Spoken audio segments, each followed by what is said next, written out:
Hello and welcome to another episode of We're Not Wizards. My name's Richard, I'll be your host, and it's spooky. Ooh, it's October. Which means it's Halloween, which means for an entire month, for no reason whatsoever, everybody changes their name for some reason to something spooky on Twitter. I have no idea why it happens. That does not matter, because it does not happen here, because joining me tonight is a gentleman who... he reached out and he got in contact, and we've been kind of speaking briefly. His name's Joost. His second name's Dantuma. He's here to talk about his game, which is called Frisboules. And we're just going to have a general natter because we've got the time. So we're going to do that. And we talk a little bit back and forward on Twitter, so it's a delight to have him on the show. Joost. It's a delight to be here. Thoroughly excited about this. Nice to finally meet you. It's weird, isn't it? It's kind of like, it's not like I'm round your house though. It's kind of like, would you call it an e-meet? You don't just hate that when people say. Well, next time you're down in London, then. I'm not allowed out of the country. Get to passport. Next March I'll be getting to passport control. I'll be getting turned back. As it is. Oh, indeed. Indeed. How are you, sir? Are you well? Are you good? I'm very well, yes. I'm enjoying October. The summer continues unabated, I think. It's kind of like, it's one of those things that's like, do I take a jacket? Or do I not take a jacket? Or do I just take a heavy sweater? And you never can tell, because it's still at the point where you could be wearing a heavy sweater, which you could be regretting, because you might not have a choice garment underneath that you can take the heavy sweater off to without looking silly. So there's that horrific conundrum kind of going. It's all about layers. Layers. Small, light layers that you can easily remove without embarrassment. Dress for the occasion, but dress in layers always. Welcome to We're Not Fashion Wizards. The reason that we do this is because we've reached 200 episodes, and just like a big boulder rolling down the hill, gathering moss and houses and various woodland animals, we cannot be stopped, and so we're continuing. But in order to continue, we have to bring you the best content and guests and people and other things that we can find, which is why when Joost approached us and asked to come on the show, we said yes, have a chat. Well, that's exactly why I approached you as well. I'm a huge fan of the cast. Oh, don't! So. I can't deal with people complimenting me. I'm a fan. Can't deal with people complimenting me. You got to say something nasty, like, you know, you got a terrible accent or something like that. Something I can deal with. And as we said, the other reason is because we don't always talk about tabletop. You know, that we talk about Kickstarter. I mean, the other day we had Kay on, and Kay was talking about cosplay. Yep. So. Yep, very good episode. Yeah, it was. It was fun. Very interesting. Yeah, absolutely. And Kay will come back on, and she's going to say I'm not forever coming back on that show. But I'm trying to persuade her to in the future. Not straight away though, but maybe in the future. First of all, I mean, you've obviously, you listen to us because of, you have a passing interest in the tabletop side of things. Yeah. Have you been interested in the hobby for quite some time? I mean, what's your kind of your history, as they would say? Well, like many people, there was the desert years in the middle where I didn't have time or friendships to indulge it. But no, I started at school, played Dungeons and Dragons, second edition, something very early doors. I was a dungeon master. I don't know if you remember the cartoon Dungeons and Dragons, yes. But I even had the swimming. I put a swimming cap on and hung cotton wool from the sides of it so that I could go, "Greetings, pupils." So you pretended to be the dungeon master then? Oh yeah. Did you go about on your knees? Happy Did you days. go about on your knees and put your shoes? Oh yeah. At your knees? Yes. So you could go about and pretend to be really, really small.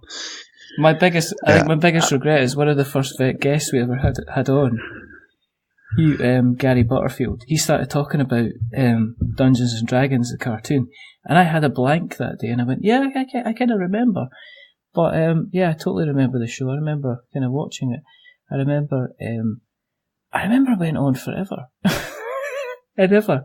No, well, they never had a first episode because I bought them on DVD. Oh, I don't know if you remember Oh, yeah, DVDs, but yeah, for the kids. So I've got kids now, and obviously the first thing you do is you start forcing them to watch the programs you watched as a child. And so there was never a first episode, and there was never a last episode because they cancelled it one episode before the end. Imagine doing that. I mean, yeah, well, they had some new exec came in and hated it. See, I did the same with Thundercats. I got the entire DVD box set of Thundercats because I still think the animation on it is very, very impressive. But I think I must have dropped out because it kind of changed the format, so it was kind of completely different. And do you remember Visionaries? No. What was Visionaries? Visionaries was like a 13-episode kind of cartoon that was, I can't remember. I think it was animated. It was one of the first. It was animated in Japan, I believe, but the animation was absolutely fantastic.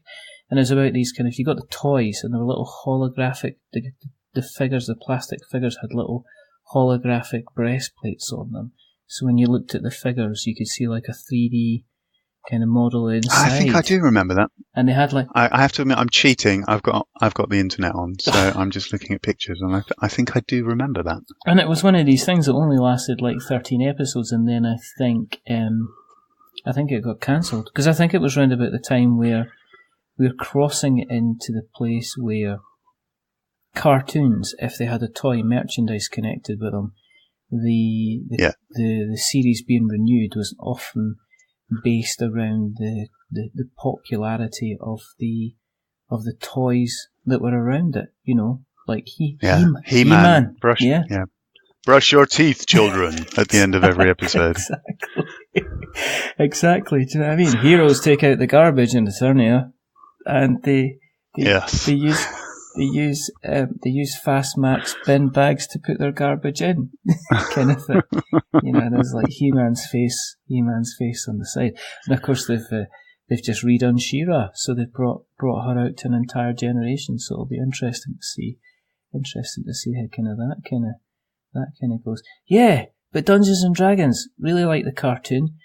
I think towards the end they started to kind of turn Venger into some kind of misunderstood bad guy? Yeah. Well, I think he is Dungeon Master's son. He's, if I remember rightly, right. He's his estranged son. I didn't know that. It's very exciting. I did not know that. There you go. So there is a recording on YouTube where they got most of the actors back together just to do the audio, just for that last episode, because they only missed one episode, and the last episode they all get the chance to go home, and Venger helps them. I reckon there's a. They probably had the scripts and all that anyway. If it was a couple of weeks out, they probably, it would have taken a while to record these things. So they probably had the scripts lying about for ages. But oh my word, that means they had the scripts.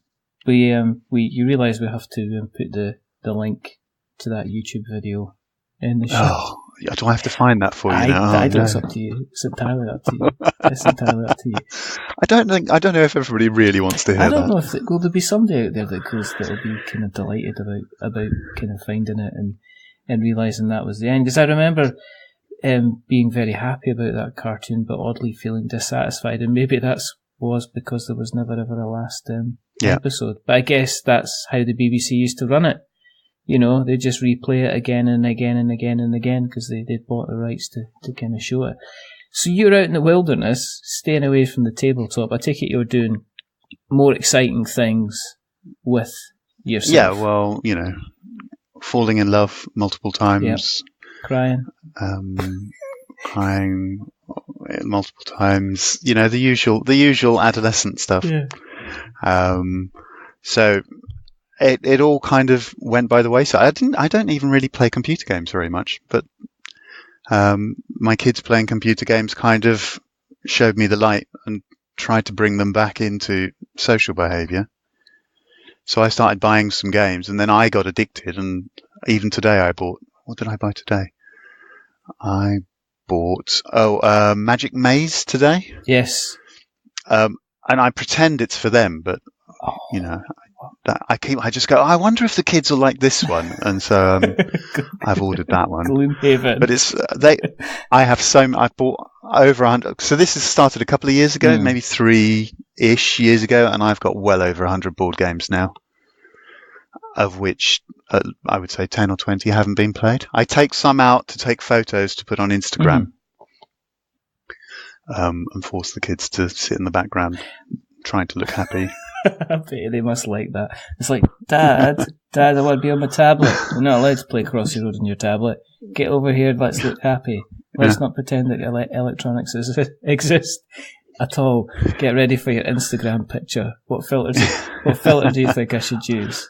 You know, how many reblogs and likes do you think we'll get of this little bad boy? Magic Maze. Have you read the rules for Magic Maze? Well, I haven't got the game yet. I saw online reviews from certain American celebrity. All right. And he really liked it. So, you read the? Am I allowed to mention your competition here? I mean, there's no competition. I don't think anybody would like to put themselves alongside us and mention they're connected to us in any way, shape, or form. I don't think there's anyone. You don't feel challenged. I don't think there's anyone that's going to try and be like us. Oh my word! If I met them, I'd probably give them a good cuddle in the corridor and say, "There, it's okay. You'll get round to it." You know, who was it you saw? Oh, it was Tim Bussell. I hate him. Tom Bussell. I just said Tim. Tom. Yeah. How dare he? Traitor. With his disgusting opinions about the end of board game shops. He got in trouble for that. He seemed to have a run of kind of opening his mouth to change feet. Poor Tom. He wasn't able to do anything right for a while. Well, he kind of has a point, I suspect. Cafes, I think, still have. But I've seen a couple of cafes try to open, but then people go in there and they don't spend any money, so then they all go under. Yeah, I heard a couple. There was one in Preston that went under quite recently. I think there's a couple I heard that just closed their doors quite recently, and I think it's while we like to think, I guess, the tabletop hobby's growing and it's worth so many millions, I guess that's very localised and it can be quite online-ish, I guess. And I guess for a cafe... Where's the long tail? Yeah, you need kind of passing trade, don't you? You need people kind of interested. Interesting thing about Magic Maze is your kids are going to love it because you're not allowed to talk. I think that might be one of the reasons why I went for it. It was cooperative, so I just thought I'd give that another go. I loved the Forbidden Island, Forbidden Desert. That worked well with them. I haven't got the new one, Forbidden Rocket? Sky, I think it's called. And it's the one where you build the rocket. It's got like a nice little circuit thing you've got to kind of put together, and then when you do it, the rocket doesn't blast off. It just sits there. It lights up a bit. Disappointingly. Makes that noise you used to get when you used to get really old stuff with batteries that was meant to be electronic and exciting. That was a big disappointment. I remember the Millennium Falcon, the electronic edition of that, and try to fire laser guns, and it just went beep, beep. I was like, Millennium Falcon never made noises like that. So your venture into the hobby is more being a case of now as opposed to kind of previously then, yeah? And this is, I think, you'll see, well, the games that I gravitate towards theoretically are to entertain non-gamers, so I'm definitely at the lighter end of the market. Although, you know, I have a hankering for things like Gloomhaven, but I really don't think I'll ever be able to get them out. I think me and Colin had discussions about Gloomhaven, and he got it. He backed the latest version of it, and then he's played the first scenario kind of 3 times, and he's never been able to get forward because that's a commitment type thing. And I know people that either they say, right, okay, today we're playing Gloomhaven from midnight through to midnight. Because I think this week, exactly. This week, it's October. This week I've been mostly eating Tara Masalata. Anyway, and if you get that, then congratulations. But it's like Gloomhaven's one of these things. Interestingly enough, game I've been playing mostly recently has been Root, because very easy to get into. Is it? Is it okay? Yeah. I don't think. I'll put it on my list. Yeah, it's probably going to be quite difficult to get hold of, but we've played it. I think it's the first game because normally at the club. I don't know about yourself, but normally I try to get a game that's kind of quite easy to learn, or try and get a game that's learned as much as possible, and then I get to the club, and then I've forgotten everything that Rodney Smith said to me, and then I have to sit there for an hour and a half going through the rulebook again. But do you? And then it's home time. Exactly, and then you get half a session played. So, Roots seems to be, apart from maybe, as with all things, some kind of interpretation of the rules. With these things, it's always been kind of good fun. So, is your shelf, is it full of? I mean, do you hanker after something with the depths and the, let's face it, the commitment that's required for Gloomhaven, but you've ended up kind of going towards your lighter games of this world, your kind of arena games and Iron Sky and stuff. I do enjoy the lighter games, but that's partly, I guess, the experience of playing it with family. Mm-hmm. But deep down, Dungeons and Dragons haunts my marrow. And in the end, I want to get them back towards, that sort of. I've got them up to they're really enjoying Hero Realms, Star Realms, and then the newer one, Hero Realms. Yeah. And we've just bought the campaign, which we haven't opened yet, but which arrived the other day. So I'm hoping that easy steps will get them into these things, but it's difficult because they're just on their bloody machines, watching YouTube videos of other people playing computer games. Oh my word, yeah.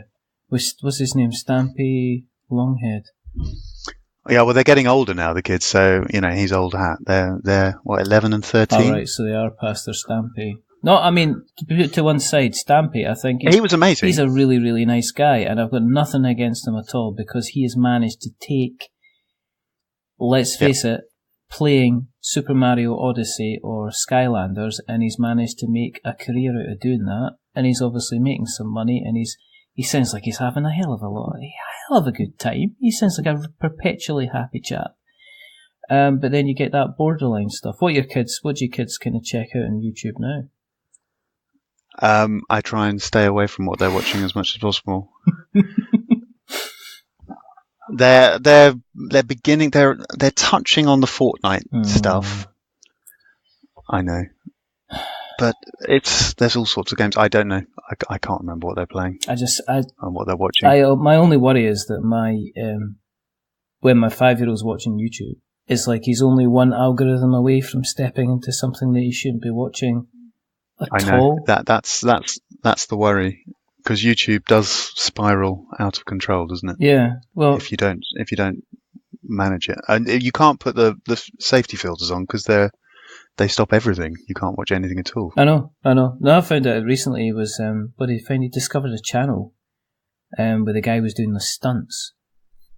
He was doing different stunts from different films. He was like, oh, here's the stunts from Spider-Man Homecoming. And he was in like one of these ball pit arenas you have, the ones with the trampolines and everything. So he's doing like the stunts over the horses and into the sponge pits. And he's doing a fantastic job kind of copying everything that's happening. And then he hurt himself and he dropped the F-bomb. And I was like, oh, well, I can't, my son can't possibly watch this anymore. Wow. But it was just a one-off. Up until then, everything had been fantastic. I'd been like, well, here's the stunts of Black Panther, and you're just like, you're actually impressed. He's doing kind of like all this free running and stuff like that, and it's impressive. And then he just drops one swear word, and it's like, well, I can't possibly let you kind of watch that anymore. Do you not try and put them onto the YouTube kind of playthrough videos for board games then? Have you tried to kind of go down that line? If I get too aggressive with what I decide they watch, they're only going to rebel harder.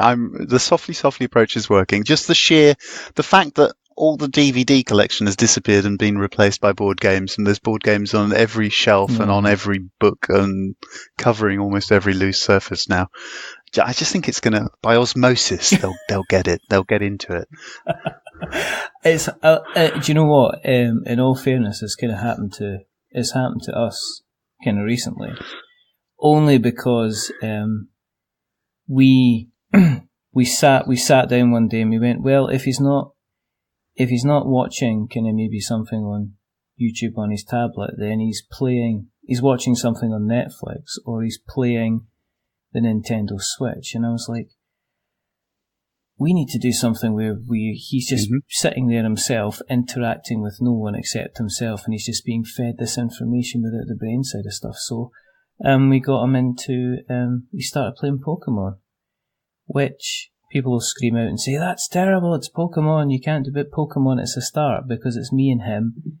And we did it today, sitting across from each other, kind of playing. I had that with Skylanders. Skylanders and our kids, and it became more social. And nowadays, I mean, even with Fortnite, they're not as antisocial as the games were even 5 years ago, right? No, I mean, my only thing with Fortnite is there doesn't seem to be, because it's this one against everybody kind of thing. I don't know. I don't get Fortnite. I don't understand it. No, I think you can form gangs. So you can, if you're online chatting with your friends over your headphones, you can form a group and then go against other people. You can turn it into anything you like, really. Yeah. I just scare me. I mean, you got. Yeah. Don't know. But you're not in the same room. But then that's the thing that I like with board games. Well, a glass of wine or a beer. But they're not ready for that yet.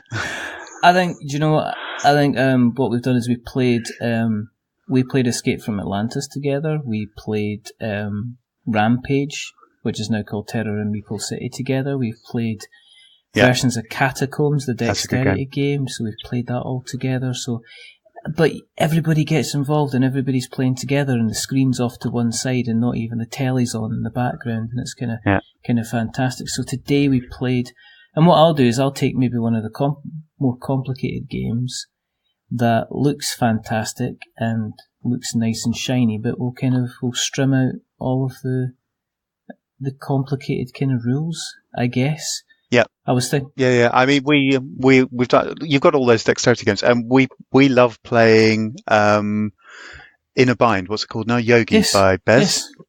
Yes. Yeah. So I've got a signed copy. She signed that for me. Very nice. And we play that. We take that on holiday, and you end up seeing friends somewhere on a holiday.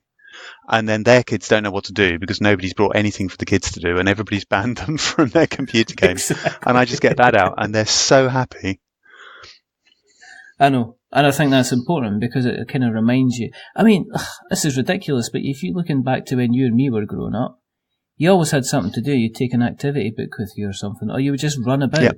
You'd run about and you would play you'd play games, you'd make up games and stuff like that. You wouldn't necessarily... It sounds terrible. It sounds like I'm filling myself with rose-tinted nostalgia, but I guess, you give us like a couple of empty toilet roll holders in a cardboard box. We're building a car, Joost. We're building luxury, a car. Luxury. Is that a cardboard box? 2 cardboard boxes. Well, we had string as well. What? Rail string? Yo, we're lucky. I just feel everybody's going to be what? we used to get up half an hour before we go to bed. and Dad would chop us up with a knife. He'd bite us with an inch of a life. He'd resurrect us in the morning and we'd do it all again. Yo, we're lucky. But no, I mean, that's what it's like, and I totally see that. I mean, I've taken... King Domino's a big one for us. I mean, we'll like. Oh, okay. I mean, we'll like. I think the number of times I have taken a copy of King Domino somewhere, and my son, both of them, they all know the rules like really, really well, and it's really, really easy to take. Because this is the thing, right? If I take, like, say, King Domino to an adult and say, "Do you want to play this?" We're like, "What's that?" It's like, "Well, is it like Domino's?" Well, don't like Domino's. Domino's is rubbish. But if I like put it like in front of like a 7, 8-year-old kid and say, right, this is a game, this is how you play it, and they get it so quickly, and the next thing you know, they're getting their strategies together. And the number of times I've played King Domino, and I know why it won awards, because it's so simple, but from an accessibility point of view, it's absolutely brilliant. Yeah, and they do get it. They are very quick. If they see a long, complicated rule book, they'll run a mile. But and it's got it's pretty enough to draw them in, isn't it? Yeah, and Kingdom, it's one of these things you can teach them, and you can teach them the core fundamentals of it within 5-10 minutes. And and then watch them learn strategy. Yeah, it's just it's just kind of fantastic. Is there anything that you're kind of you're lusting after at the moment? I mean, you mentioned obviously there's the practical balance between the games you can actually play and the games that you actually want. So, is there any games that's kind of piquing your interest that you've went, oh, really, I would love to get a hold of that? What?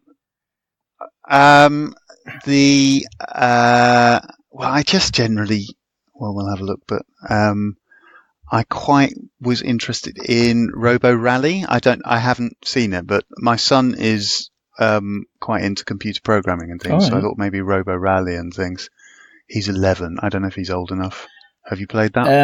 I've not, but I have played Mechs vs. Minions, which people say is very, very similar in terms. Same programming thing. You select like 4 or 5 commands, and then you work them along. And and it's just like that. It's just like I've heard it's very, very similar to Robo Rally. But yeah, I think the thing with Robo Rally is I don't know how difficult or how easy it is to get hold of, because I know it was kind of like a kind of a platinum cardboard darling in that it was like I know. difficult to find. And every version's considerably different from other ones I heard, so you have to kind of be careful. You have to almost Antiques Roadshow it and look for the specialist marking to see if it's the proper one, the proper one that you want.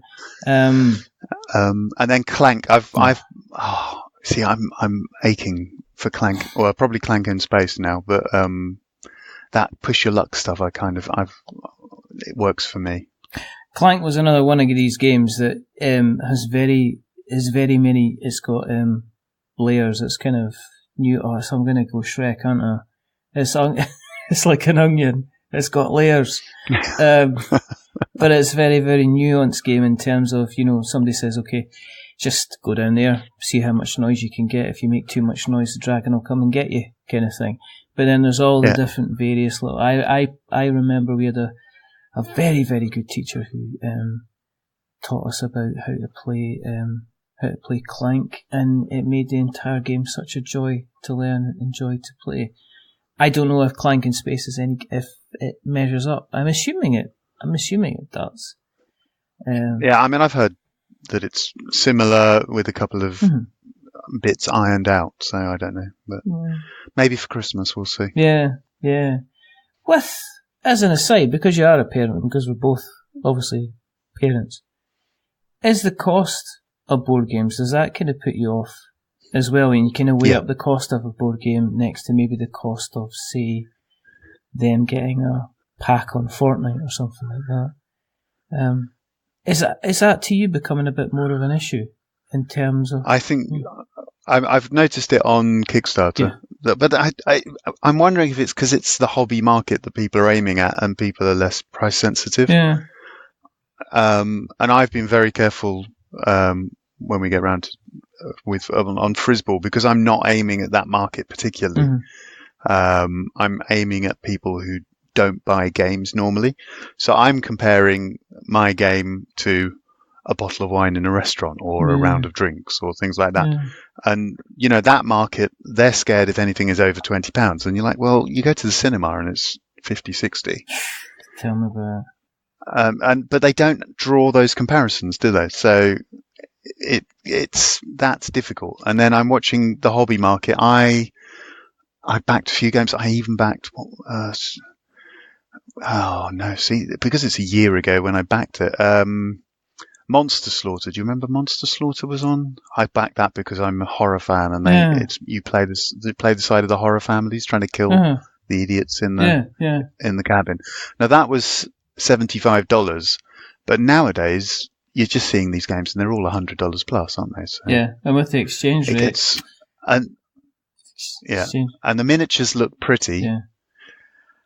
So as I say, I'm addicted, and I've pared back a little bit from what what I have been doing.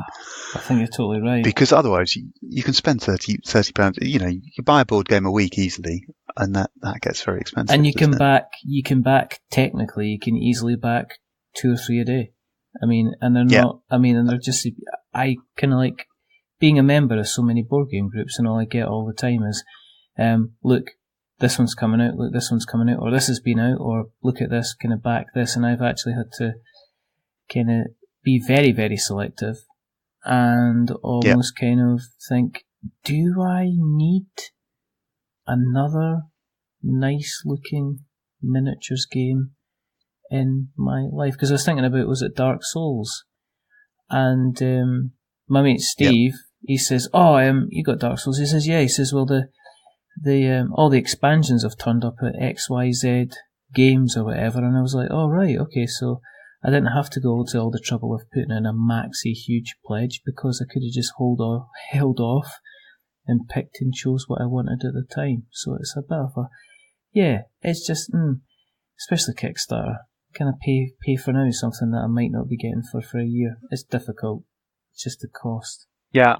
I think some of your guests have said it before. You might have been you actually. If it's a year before it's arrived, then you've kind of forgotten about it, and the reason why you bought it is kind of forgotten.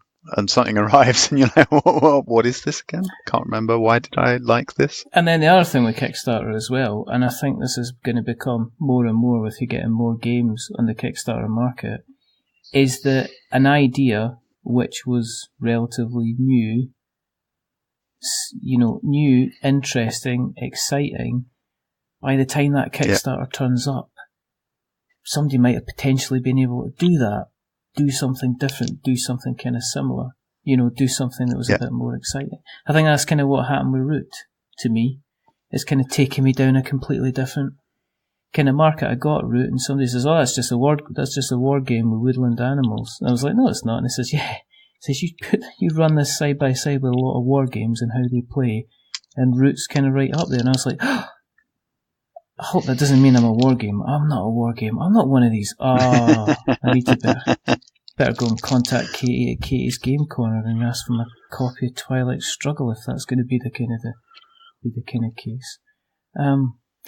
But how do you go from, for yourself? I mean, obviously, busy life. You got a job. You got to put a roof over the head, bread on the table, keep the kids happy, and everything like that. How do you then go into the kind of the creation side of things? When did you kind of sit down and think, actually, I like this enough. I think I'm going to try and make something. I'm going to try and create something myself. I mean, how did that come into its own?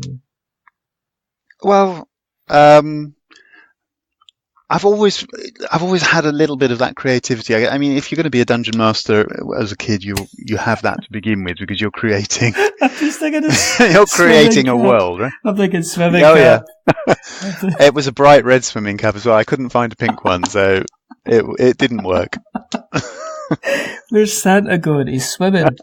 What happened to the rest of his legs? They fell off. But when it came to the kids, one of the first games we got was Munchkin. Yeah. And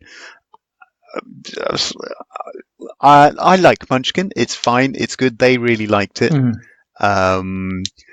But I then immediately had, the vision of Munchkin, but as a dungeon crawl.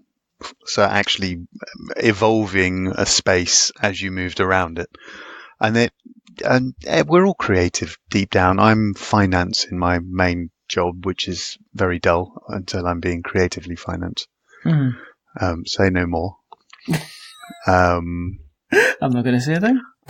So, I think like many people, everybody has these creative instincts, and I just went with it because I have the kids, and then I try and bring them in because I want them to kind of be creative, and kids are so creative that I then try to encourage that with them, and I ended up creating my first. So I go to the playtest.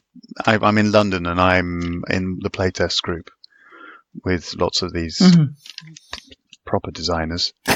Well, it's wonderful. They're so friendly. It's amazing. But I brought that along. So this first dungeon crawl that I'd come up with, and obviously they tore it to bits. But many people only go once, and of course, when they did that, I took the bait and I just started coming up with other game ideas that I'd had at various points. You did decide you'd like quit, and folk were like that. We've got rid of him. But then I came back with another game. What did he come back for? We need to be nastier with him next time, kind of thing. Yeah. And so coming up with game ideas isn't a problem generally. Mm-hmm. It's one of those things where everybody has ideas. The trick is to write them down and then sometimes to blend two together into something that's even better, and just try and shape them. So being creative wasn't ever the issue. Yeah. It's the application. It's the same with myself. It's like I'll get somebody on the show. Like, when Jeremy was on and we came up with a Weather Gods game. Yeah, that was brilliant.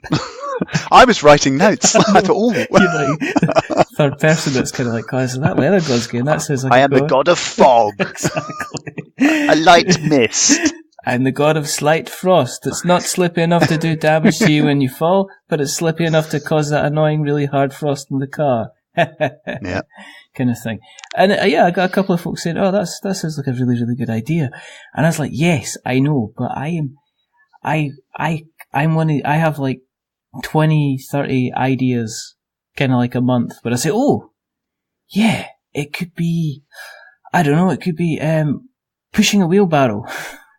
You're pushing a wheelbarrow down the street, you're going to be collecting different things, and then what you have to do is you have to decide it's a wheelbarrow race. So the idea is, do you collect stuff because you win more points for collecting more stuff at the end, or do you keep your stuff lighter so you can continue and win the race kind of quicker? And you've got to balance your wheelbarrow left and right, otherwise it'll flip over. Exactly. There's a whole thing, and you can wear different shoes. You can decide to wear wellies, which will slow you down at the very, very beginning. But when you get over the rougher ground, if you're going over Auntie Mabel's back garden, it means like she always keeps the place a little bit wetter than normal. So, but you get extra. That's when the clown shoes exactly really work. The clown shoes, they're not very good, but they're funny. But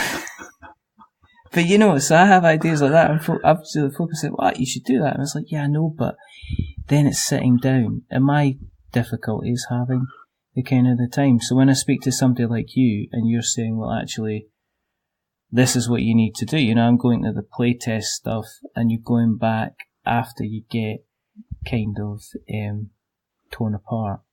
Did you go any further with the dungeon game? Is that being worked on, or have you? That did it slightly, but you come up with other ideas, and I'm learning. I mean, that I had no idea at that point, and you are learning and listening to podcasts. A lot of people and a lot of blogs are very good at helping you through the morass and what will work and what is likely to be a dead end. Mm-hmm. I think the trick is write it down, and then that testing group gives me the discipline to try and put something on a table. Yeah. And very few of them come out more than once, but at the same point, it's all building up, and you'll go back to something you did it 6 months ago, and you've got a new angle on it. Yeah. And they're always getting better. But then you have the problem, which a lot of people talk about, which is you can constantly be tweaking games. In the end, you have to put something out, right? That's my fear. You have to go for it. That's my fear. Is that, and I've mentioned this before, that I am an art. I have done art. I have drawn art. I draw art for people. There's a lot of my friends that have pictures that I have drawn of them as various video game characters, film characters, whatever. I like to draw people. It's kind of like a hobby of mine. But I am the world's worst for continuing to work on something even though it's obvious it's finished. Do you know what I mean? I did a picture of a dog. Yeah. I did a picture of 2 dogs. They're dogs. But I was going like, this fur here, I need to work. This fur doesn't look in the right direction, so I was working away on it. Far beyond what I should have been doing. Far beyond should have been doing. And my fear about doing a game is that I start something and you'll never ever really see the final result, because I'll take playtesting and I'll take it away and I'll keep tweaking forever and ever and ever and ever. And you'll never get 2 playtesters to agree either, so. No. I know. Is it difficult kind of having that kind of feedback from people who are kind of, I guess, they can be quite brutal I mean, is it? No, I prefer it. Well, I'm Dutch, so Right, okay. deep down, I prefer the bluntness. I've got a thick enough skin, Uh-huh. and I understand they are very nice. And so even when they're being brutal, they're trying to be nice. Yeah. And I've obviously got the same thing because I'm feeding back on other people, and I do apologise to them beforehand because I can be quite blunt. But you know, if you're not going to be honest with them, then it's never gonna. They'll never have, or I won't ever have a game that's going to get anywhere. Yeah. And it's always they're nearly always right, and you can always disagree and ignore one or two. But if two or three people do say the same thing, then there's an underlying problem with the game, and you've got to shelve it. And my trick is I've got enough games, so I just shelve it and then come back to it a month or two later and have another look. Do you generally concentrate on one kind of genre, or do you?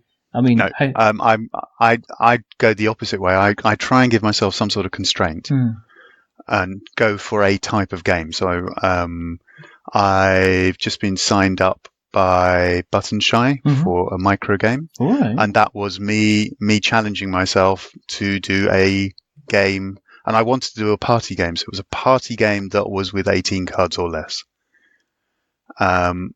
And you have lots of different things that you throw in the bin. And in the end, I entered the Button Shy contest. This was 2 years ago, not the last one, but the one before. And it didn't win, but Jason Dagmeyer contacted me afterwards and said he really liked the game. And then we've worked on it. We brought it down to 9 cards for a party game. That's amazing. So that's, and it's the constraint. So, another game, I will say I want to do a game and I'll just give myself an object. And, a lot of these things don't work, but that's how I get the creative juices going, I guess. Yeah. And then you'll get ideas and they won't all work, but you write them down and occasionally I scan through all the old ideas and something triggers. I think the thing about board games is that you're always going to potentially be hitting what other people are doing as well. And I think you just have to. I think you have to run with it. I think there's a finite. There's not a case of finite ideas. I think there'll be mechanics. And I think the good thing about board games is we're not kind of patenting things and copyright. Well, obviously we copyright certain things, but you can't kind of patent or copyright kind of mechanics, which I think is a good thing. Otherwise, there'd only be about kind of 3 or 4 games. Do you have a big list? Then? Yeah, I wonder if that will be a problem later on when the whole market matures and people will just rip off other people's games. But at the moment, it's small enough that you'll ruin your reputation if you do something like that. Yeah, I think there was obviously that recent one with that game that turned out wasn't a game at all on Kickstarter that it copied the Massive Darkness rules or something like that. Yeah, but I still think there's a chance. Word for word, yeah, page for page. It's like, I felt so sorry. I didn't feel sorry for the person because they were obviously trying to pull a fast one over everybody. Yeah. But I think you have to admire the absolute stupidity of obviously that stumbled into a hobby where there are going to always be people who are going to. You put a rule book out there, and there are going to be people that are going to be straight into that rule book to check everything because they're just they're just double checking to see. Is this a game that I kind of want to play? Is this a game that I kind of want to get involved in? What's your list looking at the moment then for your your development list? Have you got how many games would you say you've got on the go? Is it 10? Is it 20? I've probably got 10 constantly going. I've shelved so many ideas recently because I've been trying to focus. Because that's the problem. If you have a new idea, that's the new shiny toy, and then you play with that rather than developing some of the old ones. So I've deliberately been trying to avoid things. But I have, at least 10 games. I've got an island earthquake game. I have a racing car ruler game. I have 4 or 5 card games. There's too many. And the trick is to focus because it's shiny. There's this island. Yes. So this island, I came up with an island earthquake game and I knew I shouldn't look at it. And I've actually built an entire prototype out of cardboard and printed out covers and spent ages cutting with scissors and things like that. And then I've put that to one side, and I haven't touched it since I've finished building it, because otherwise I'd never get anything else done. Yeah. And then you've got... And that's the thing with this game, that I now have, this Frisboules.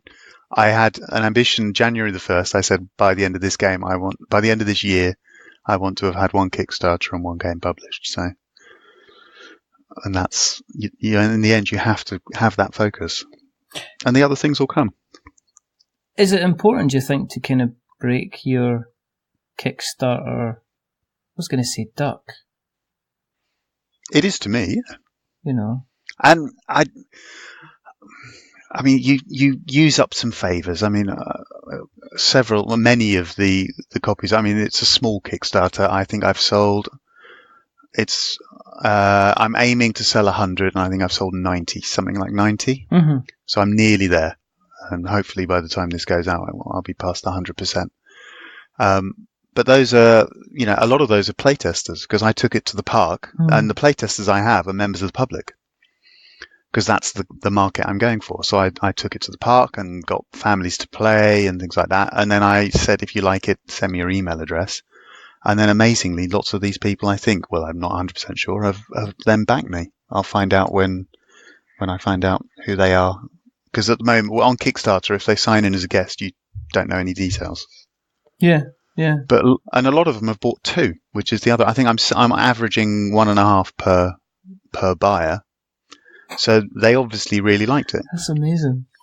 But then I think, as we said, we talked about this when we spoke with Chandler from Crowdogs, and he was saying that generally tabletop's unusual because it seems to be the only place where you get kind of people being repeat backers, in the tabletop space, And also, which I've seen as well on Kickstarter with the tabletop stuff, if you haven't sold 100% in the first couple of days, you're in all sorts of trouble. Yeah. And I'm not seeing that with mine. I mean, I got 50% after 3 days, but I'm still climbing, and I'm now, 11, 12 days in. I'm a couple of weeks in. Yeah.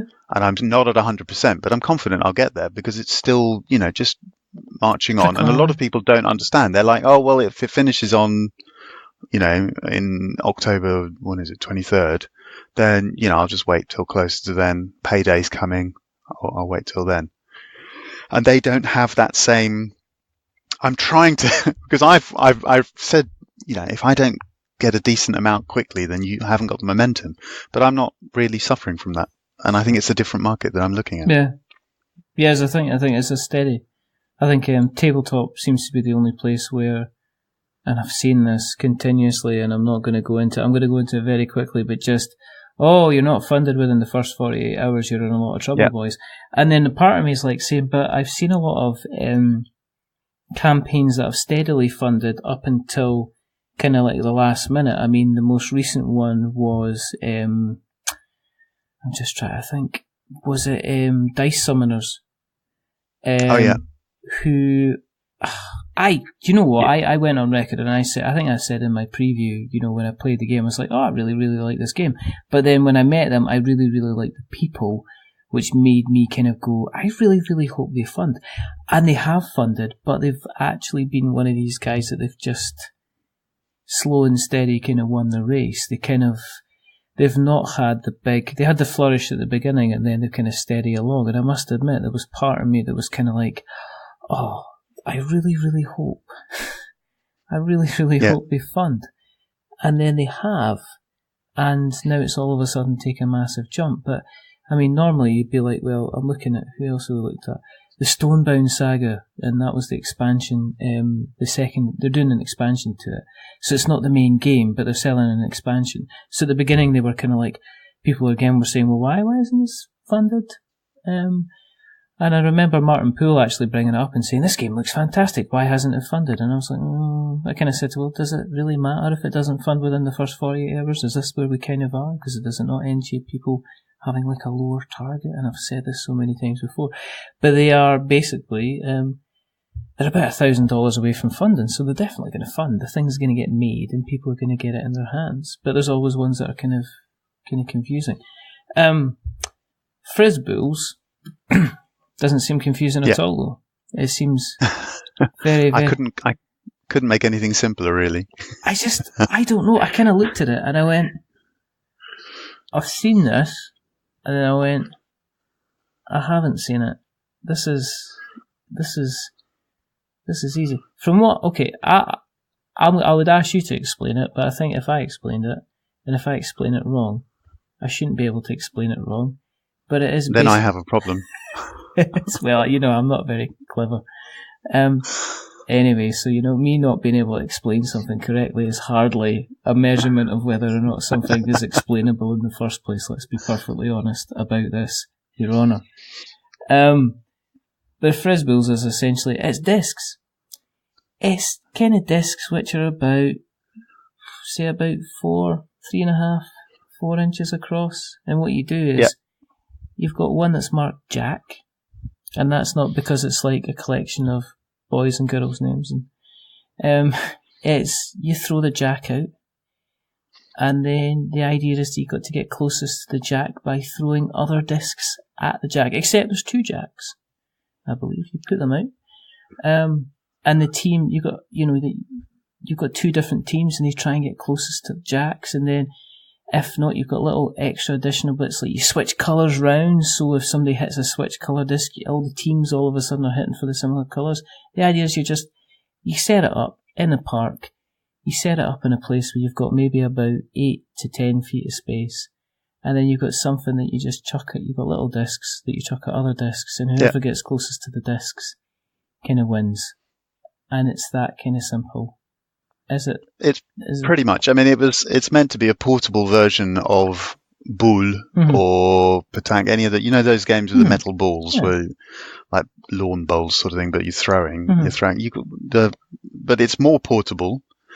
So to do that, I made discs rather than balls. And then as soon as you have discs, you can have one side for each color. So if it lands your color up, then that counts for you. And then, because I've got discs, you can write an extra rule on each one. So that's the twist that makes it fun for the families, is you pick up a disc and it says, throw this while pretending to be a pirate, throw this standing on one leg, hop, jump, pretend to be a zombie, you've come back from the dead to throw this disc, be a robot, things like that. So every disc has its own little silly bit of acting that, the kids just, that's what really works. And I took it on holiday just because originally I took it on holiday just for us. I made it for the family, and all these families other people on the holiday would always, kind of gravitate towards us. Their kids would kind of start staring at us from the side, and then you'd say you can play if your parents sign these permission slips and things. Really? You had to get people's... No. Not on those, but I haven't. There hasn't been a single family that's let me take them photos of their kids playing. At all. Yeah, exactly. You can imagine that. Oh my word, that's a whole different type of. Oh dear. But you can imagine it's like, don't you take photos if you want, but don't take photos of my game, otherwise I'll chase you down the beach, kind of thing. So.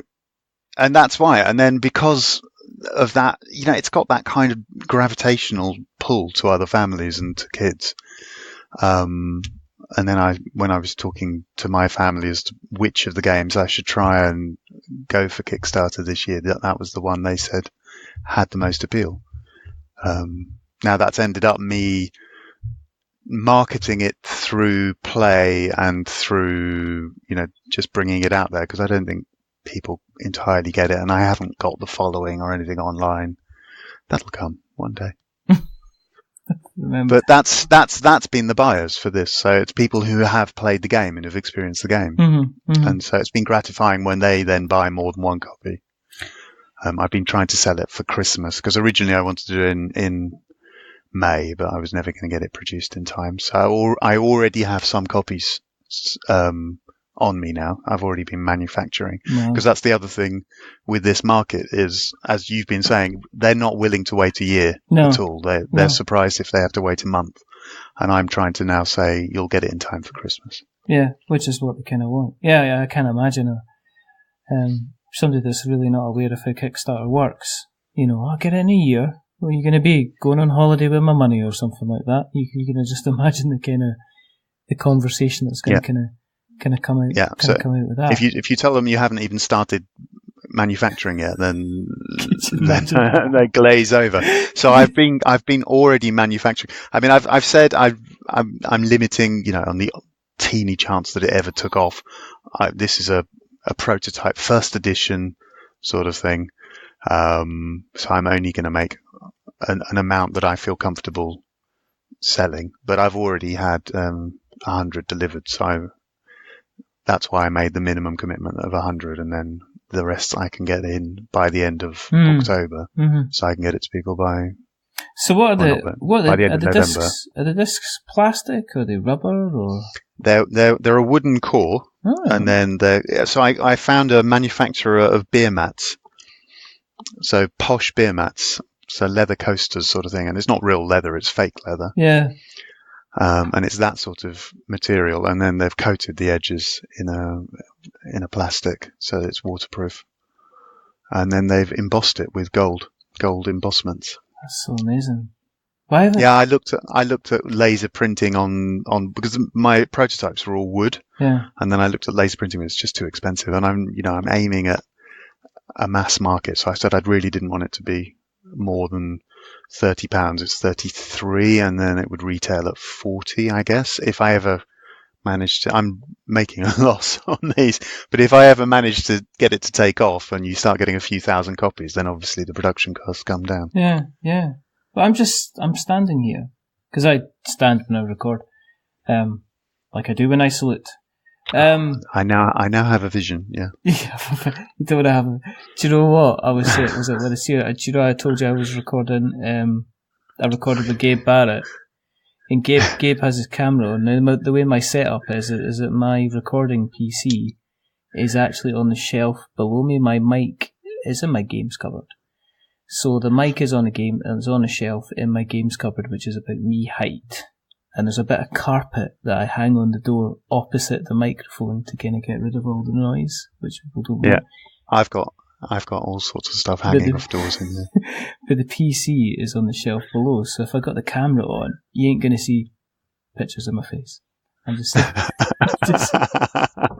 just saying that. That's all. Just saying. But anyway, no. But that's kind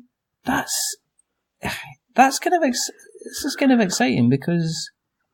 It's obviously it's I'm looking at the campaign, and the campaign, I mean, it's going to get funded. I mean, this is definitely something that's going to be happening. And you're saying you're retailing it for like £33 will kind of get you in the door. And I know of a lot of kids' games that they're going about that price anyway. I mean, depending unless you get the I guess the cheap version of Guess Who. Who is it? Kind of thing. Do you know what I mean? That kind of thing. Yeah. Donkey Roo.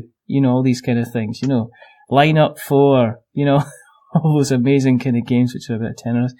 To get a kind of like a decent kids game, you are looking round about that price point anyway, especially for stuff that they could play kind of outside and kind of take on holidays and things like that. Yeah. And I wanted it to be robust enough that it can deal with a few years of holidays and being chucked about and things. It's kind of exciting. It's kind of exciting. You still got 17 days to go.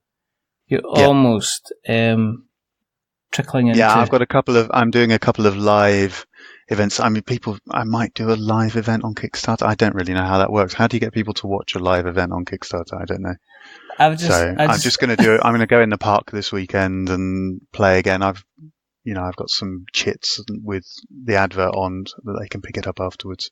I just want you to see. I'd like to see you live throwing it about.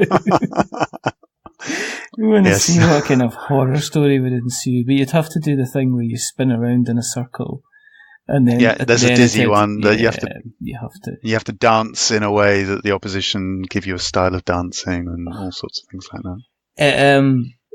It was original. Also, I mean, this is an expansion, I guess. Is drinking games are thrown in and things like that. Not in this version. There are no drinking discs. But finish your drink, have a beer, things like that. Ages 4 and up. Rule number 1: hand out copious amounts of vodka to all players. Yeah. You just imagine that. Everybody take a shot. Everybody take a shot. Just see the things now. My 7-year-old and 9-year-old went and took apart a local bus stop with your toy.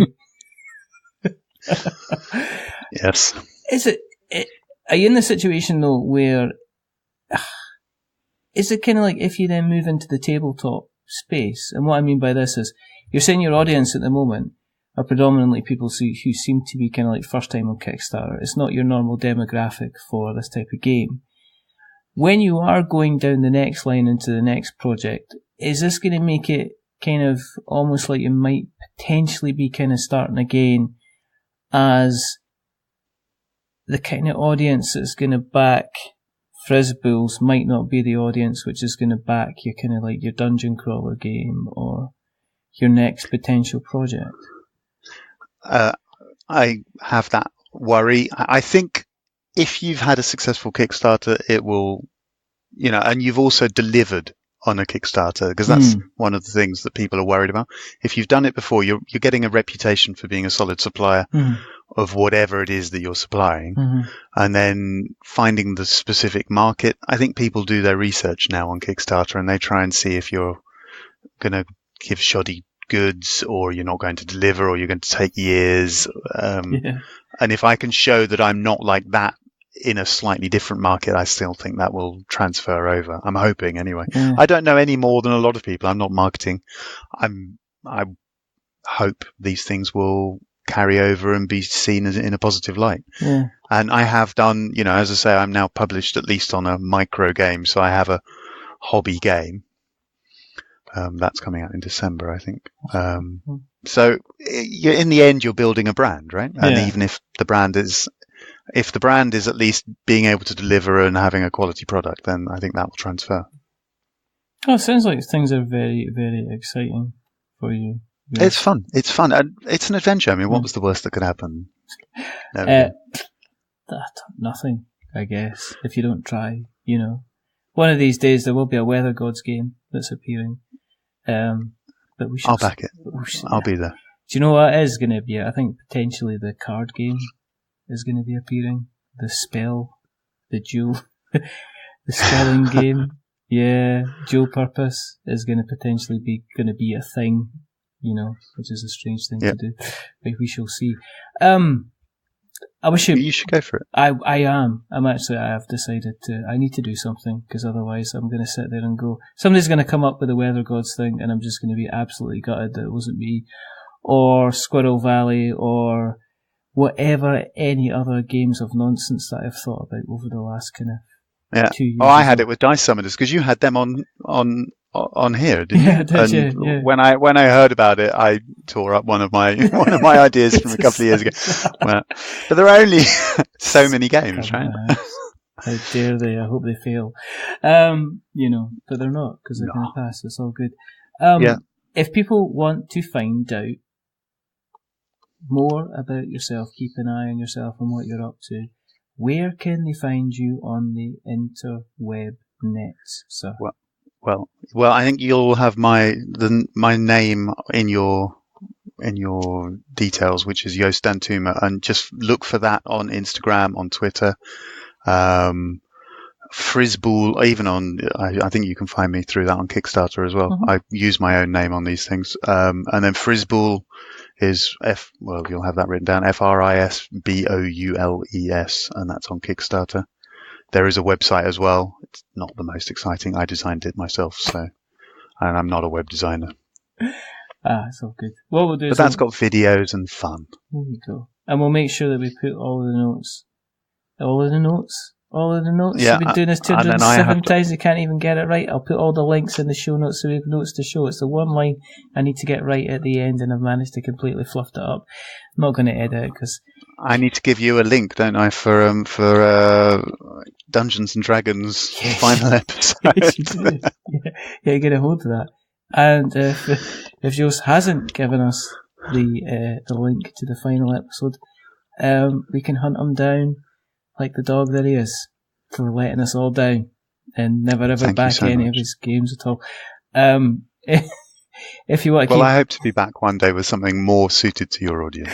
Well, you need to come back on anyway, because this has been an absolute lot of fun. If you want to keep an eye on what we're up to, then go to internet's webs and search for We're Not Wizards, and you shall find us across all of the internet webs in various formats like Twitter and, let's see, Instagram and Facebook. And we've got a blog which we write about stuff, which is we'renotwizards.blogspot.com. We have our website, which is we'renotwizards.com. If you want to send us an email, send it to magic@we'renotwizards.com. Yes, I am aware of the irony of the email address. Thank you very much. That's why I chose it. If you want to catch us on podcast catchers, catch us on podcast catchers where they catch podcasts like your Stitcher and Speaker and Acast and Podknife and even Podbean itself. You can find us on other places like Tumblr and Instagram, and don't know why we're on Tumblr, no idea. Apparently we're there. That's one of these things. We're on YouTube as well, so if you fancy getting your media from there, you will find every episode that we release is also on YouTube too. If you like us very, very much, consider going to the behemoth that is Apple Podcasts. And should we give you 10 stars? No, because if you give us 10 stars, it makes us big-headed. But don't give us 1 star, because it makes us cry. Give us 5, because it's in the middle. It's a little bit average, and we're just a little bit average. But the person who's not been average tonight is the rather wonderful, the rather fantastic. Throw him 6 feet in the air and let him land near a star. It's Joost Dantuma. It's been an honour. Thank you, sir, for coming on. And next time you have your next project on, you shall have to come back on. You have to. I'll give you more notice then as well. I promise. It's been brilliant. Thank you. There's only 2 more things to do. The first thing is to remember that we are many things, but we're not wizards. Are we wizards, sir? We are not. Fantastic. And the second thing is to say goodbye. So it's a goodbye from the rather wonderful, the rather fantastic Joost. Say goodbye, sir. Goodbye, sir. Every single time. And it's a goodbye from me. Remember, stay safe. Roll6s.com. And if you're out there and if you fancy doing something while you're out there, which maybe involves, maybe not flicking discs, but chucking discs and having some general fun with the family, you have got like 17 days. And don't get them annoyed, don't get them bored, but maybe get them having fun and laughter and hysterics and chucking things like a pirate or throwing things like an astronaut or hopping on one leg while you're trying to reach the star in the middle of the garden. Check out Frisboules, and we shall make sure we put a link in the show notes so we have notes to show. But until the next time, goodbye.